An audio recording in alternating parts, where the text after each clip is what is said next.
plane. Let's just wait. Let's wait for the plane to pass.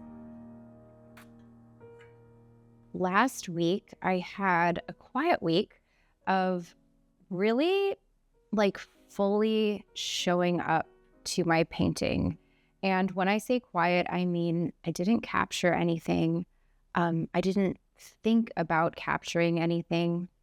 I wasn't on any social media, and I pretty much minimized a lot of internet in general. And it was really great. It was honestly so restorative. And each time I'm able to do this, but not from a place of avoidance, from a place of, no, I'm choosing to turn away from this to actually fully show up to that. And I'll come back. I'll come back restored. Every time I do that, the benefits are just really felt in my body, speech, and mind. I sound like a Buddhist. So, okay, that was the first intro. Let's start again and see what happens. When I am working on a body of work, basically my whole house becomes a gallery in a way. And what I like to do is I like to move pieces around and live with them a little bit, because it gives me new and different perspectives on whether they're finished or what to do next, and it just creates a little bit of space around the process. The other piece that I have in here is the prickly pear, which is the largest piece that I have going right now of flowers, and aside from a couple of little details, I think it is pretty much finished. Okay, so what are we going to be doing today?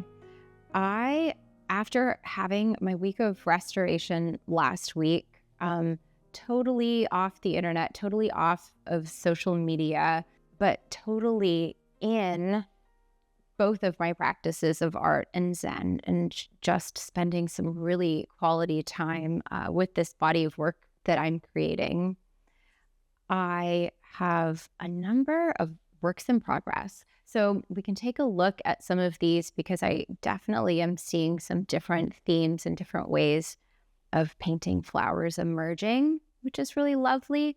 It kind of feels like I'm in this really sweet season of meeting my work again, and almost for the first time. And together we're figuring out what we like and what we want to carry forward and how we want to do things. So it's really sweet after being in a number of years of feeling like a lot of pain through my creative practice and in the studio. And maybe I'll talk about that a little bit more, because there have been actually a number of challenging things that have happened in my life as an artist. It hasn't been always easy. Front studio du jour, festive little bits. This is our reference image that you might remember from a couple of vlogs ago. It's from Florette's book, Designing with Dahlias, and just a bunch of little bits in progress, actually. I added one flower on this yesterday, and I think probably today will also be a one flower day. They take a lot of focus to do. I kind of need to be just in a slow and patient type mood. So it seems like when I try to push it to 2 flowers, that's when I start to rush. I just have these tiny little boards. Actually, they're wooden boards, because they're very cost effective. And I also like the different surface that it provides, and I treat them. And then I just kind of do little experiments on them, actually.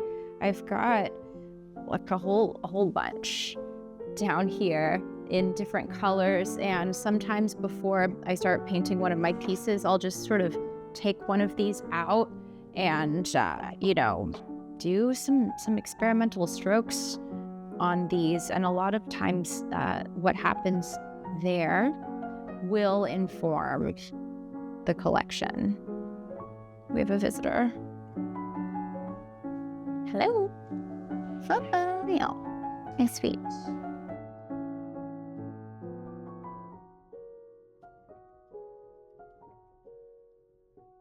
A number of things are in the works, and I think today what we're going to do is probably focus on the piece right behind me, which is the dark dahlias, and I've made a little progress on that.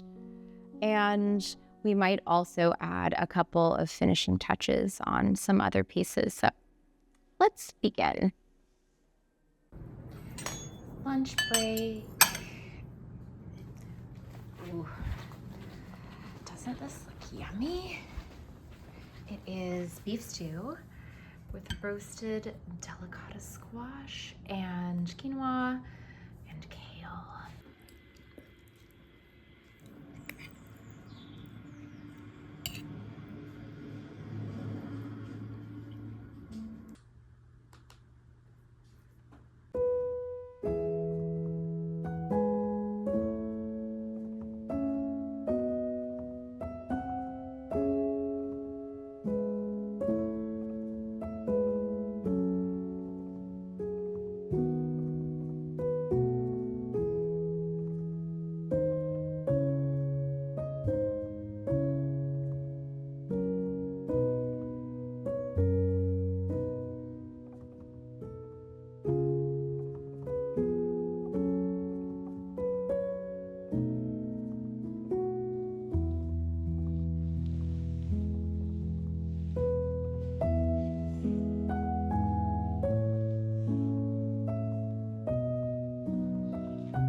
For those of you who don't know, this is my nifty little movable feast of a palette. It could use a cleaning for sure. Coming soon. There's still some usable paint on this, but this thing is so convenient. I can just wheel it anywhere, and it's extra large.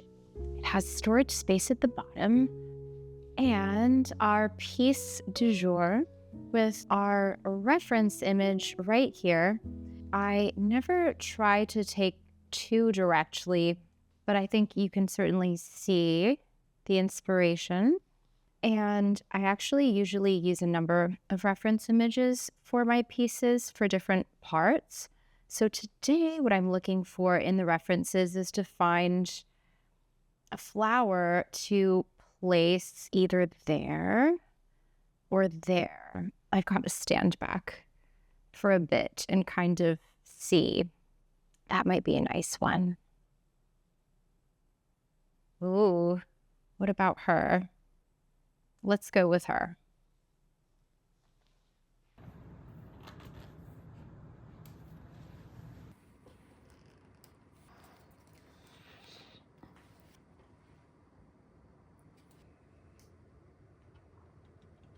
I'm finding that this one of the smallest detail brushes I have in this set is best. And just dip the brush straight in the walnut oil and start to mix.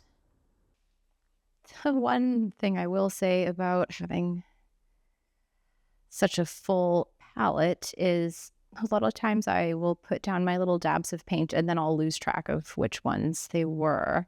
So, hazard, job hazard. And this is actually usually how I do it. Have my little iPad resting right here. This piece in particular is very precise. I need to have it really close, so.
of the reasons I think why I'm so infatuated with painting dahlias is because we actually can't grow them very well here in Texas.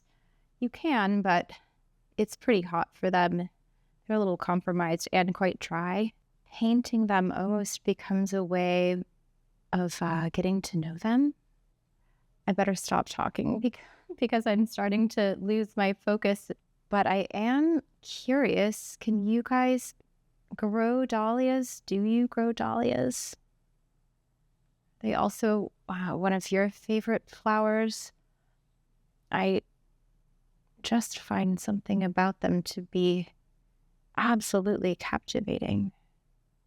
All right, so at this point, I have as much paint as I want on the dahlia. And in order to get it to this really sort of soft, ethereal quality, I have a secret trick. Let me show you. Okay. So this is my secret trick. You guys have seen me do this before, I'm sure, because pretty much use it on all oil paintings almost.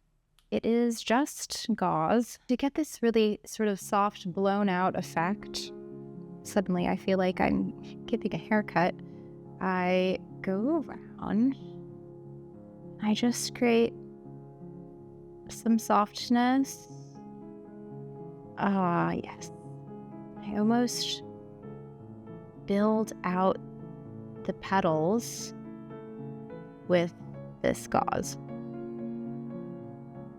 This is the beauty of having these kind of backgrounds that have a life of their own. This is where the background and the foreground really start to merge in this particular style of painting.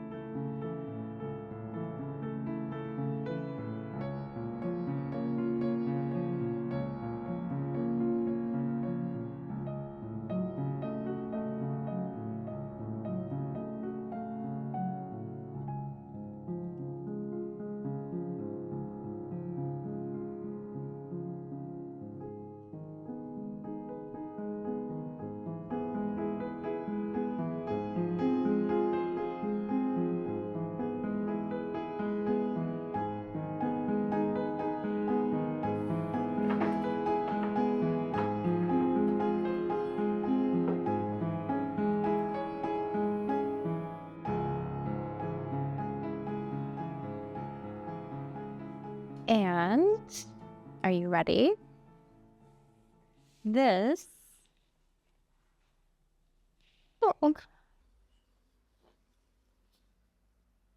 is where we landed today. With each flower that I do, I feel like the piece reveals itself a little bit more. And I had started today thinking that it was probably going to be a subtle still life, and it might well still be like a very subtle still life, but also it might have changed. And I was also surprised that this flower wanted to be so much brighter than the other flowers, but I feel like it adds a layer of dimensionality and it gives the eye a point to focus on. So for right now, I'm liking the brighter flower. Also, these are Cafe au lait dahlias, which are my absolute favorite dahlia because they have this variation in color from like pinks to, not quite pure white, but more of like a lighter white tone to these kind of cocoa type undertones, and they really vary. So I like the fact that there is this variation.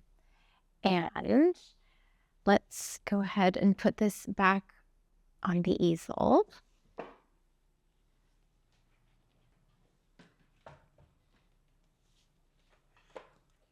Voila. And while I'm back here, One thing that I do a lot when I'm in the middle of especially a bigger piece like this is I will take moments where I'm evaluating up close and in detail. And then I'll always try to take a step back from the piece and evaluate it from a little bit further away and sometimes really far away because you would be amazed at how the composition shifts and the tonality and color shifts when you're a little bit further back. That's just a really important point in my process of figuring out whether a composition is working and figuring out when a piece is ready to be finished. Another pro tip,